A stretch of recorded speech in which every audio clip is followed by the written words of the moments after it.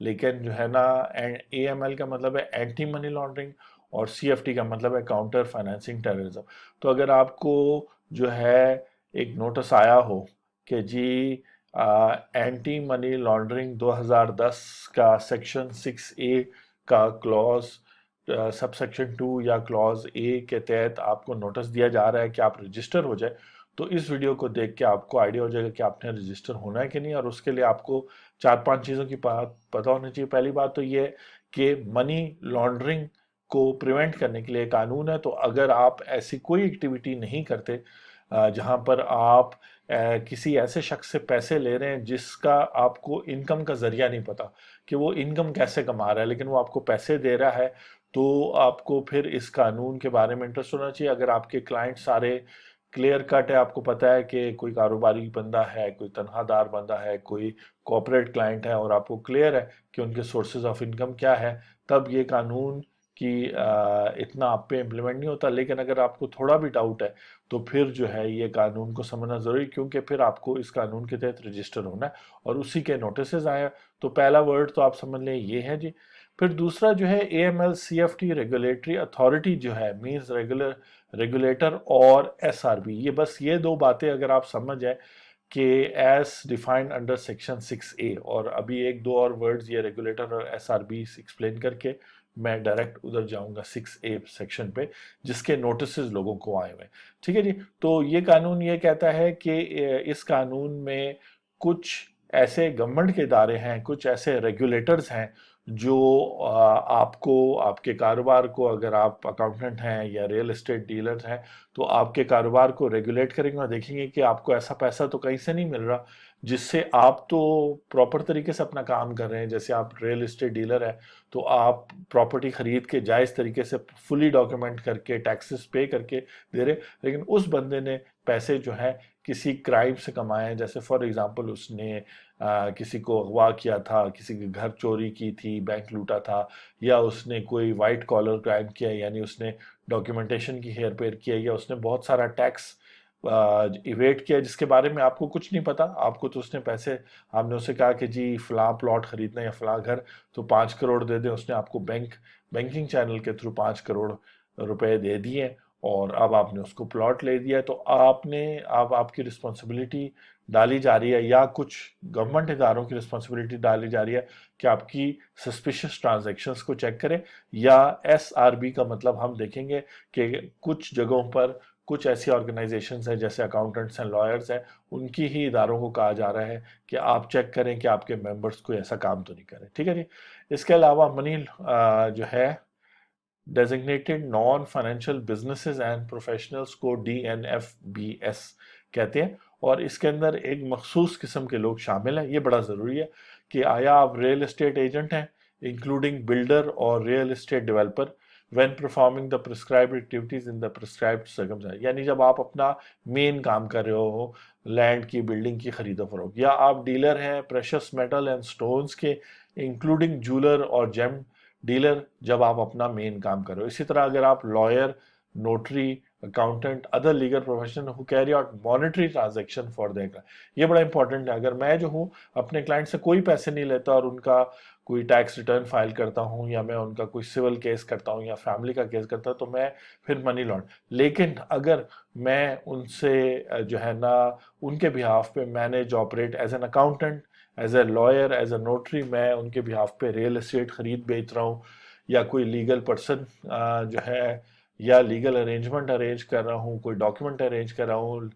Real estate کی خرید و فروخت سے ریلیٹڈ، یا میں اس کلائنٹ کے پیسے اپنے پاس رکھ رہا ہوں، یا کوئی سیکیورٹیز یعنی ادر دین کیش، کوئی بینک ڈپازٹس، فکس ڈپازٹس، یا کوئی اور ایسے، یا میں ان کے بینک سے ریلیٹڈ ٹرانزیکشنز مینیج کر رہا ہوں بینگ این لائر اکاؤنٹنٹ، یا میں پھر ان کے لیے کوئی کمپنی بنا کے ان کو دے رہا ہوں، جیسے SCCP میں آپ کمپنی بنا کے دیتے ہیں، تو تب جو ہے منی لانڈرنگ ہونے کے چانسز ہیں، تو پھر اس حوالے سے ہے۔ آخری ڈیفینیشن اس میں دیکھ لیتے ہیں جی، مطلب ایک تو یہ کہ منی لانڈرنگ کیا ہے، یہ ڈیفینیشن بھی یہاں پہ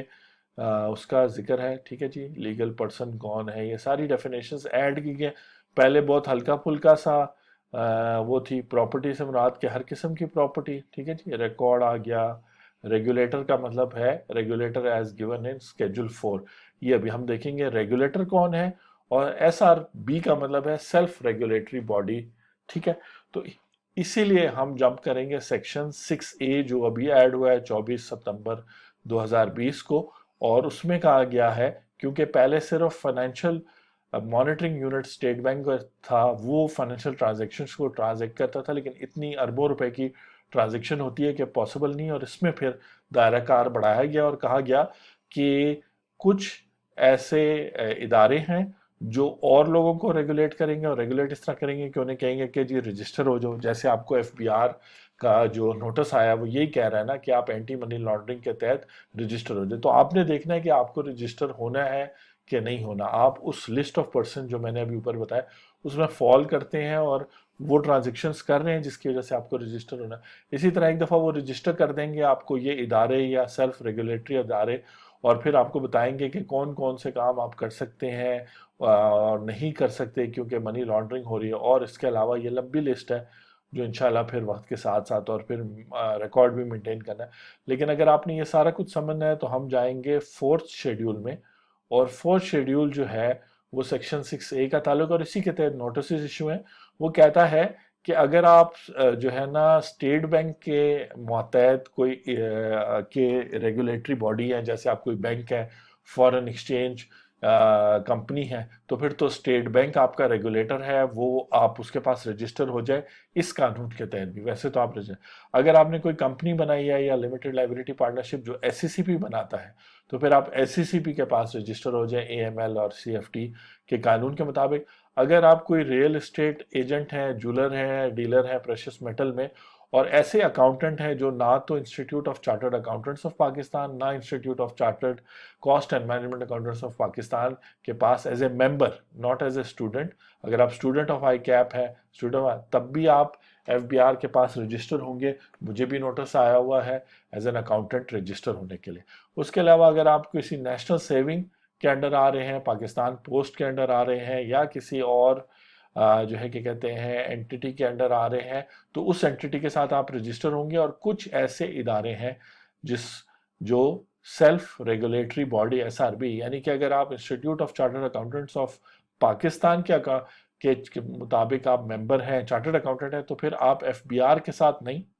بلکہ آپ انسٹیٹیوٹ کے ساتھ ہی رجسٹر ہیں, اور انسٹیٹیوٹ گائیڈنس بھیج رہا ہے. جیسے تنویر اور افر سے آپ بتاتے رہتے ہیں کہ ایسی ٹرانزیکشن سے بچیں جو منی لانڈرنگ کریں. اسی طرح Institute of Cost and Management, میں جو ہے پاکستان بار کونسل کے تحت legal practitioner and bar council act کے تحت میں رجسٹرڈ ہوں as a advocate, as a lawyer. تو مجھے وہ لوگ ریگولیٹ کر رہے ہیں اور وہ گائیڈنس دے رہے ہیں کہ مجھے کون سی ٹرانزیکشن کرنی ہے. ڈیفینیٹلی ایک لائر کو پیسے بھی مینیج کرنے پڑتے ہیں اور ٹرانزیکشنز بھی فائنینشیل کرنی میں انوالو ہونا پڑتا ہے کلائنٹ کے ساتھ. تو یہ دیکھنا پڑے گا کہ میرے کلائنٹس یا آپ کے کلائنٹس جو ہیں, اگر آپ ایڈوکیٹ ہیں تو آپ کو صحیح جو ہے نا وہ آپ ایسی کوئی ٹرانزیکشن تو نہیں کرے کہ ان کے ان لیگل منی جو کر رہے ہیں. اور پھر اسی طرح اور بھی ادارے نوٹیفائی ہوتے رہیں گے, کل کو انجینئرز اور ڈاکٹرز بھی اس میں آ سکتے ہیں. یہ میرا اپنا ذاتی رائے. تو یہ بیسکلی اس اسکیجول کی وجہ سے اور سیکشن کی وجہ سے آپ کو نوٹسز آ رہے ہیں, اور کوئی پریشانی کی بات نہیں ہے, اس میں جواب دے دیں. اگر آپ ان 3 اداروں کے نیچے آتے ہیں تو جواب دے دیں کہ میں سیلف ریگولیٹری ہوں, اور اگر آپ جو ہے اکاؤنٹنٹ ہیں, ریئل اسٹیٹ وہ ہیں, تو آپ ایف بی آر کے تحت رجسٹر ہو جائیں, وہ فارم بھر دیں جس کا نوٹس آیا. اور جیسے میں نے پھر پرومس کیا کہ میں آپ کو بتاؤں گا کہ جب آپ ایز این اکاؤنٹنٹ رجسٹر ہوں گے تو ہم آپ کو جو ہے گائیڈنس دیں گے اس میں کہ آپ نے کیسے, کیونکہ یہ 106 صفحوں کی گائیڈ لائنز ہیں اکاؤنٹنٹ کے لیے. دسمبر 2020 میں ایف بی آر نے ایشو کی, ایف بی آر کی ویب سائٹ پہ اویلیبل ہے. Why should accountants be required to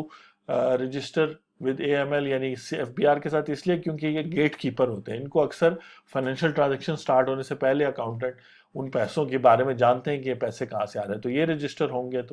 تو یہ ڈیٹیلڈ گائیڈ لائنز ہے جس کے مطابق پھر ہم آپ کے ساتھ ایک 1-to-1 سیشن رکھ کے آپ کو گائیڈ لائن دیں گے. اگر آپ جولر ہیں یا جو ہے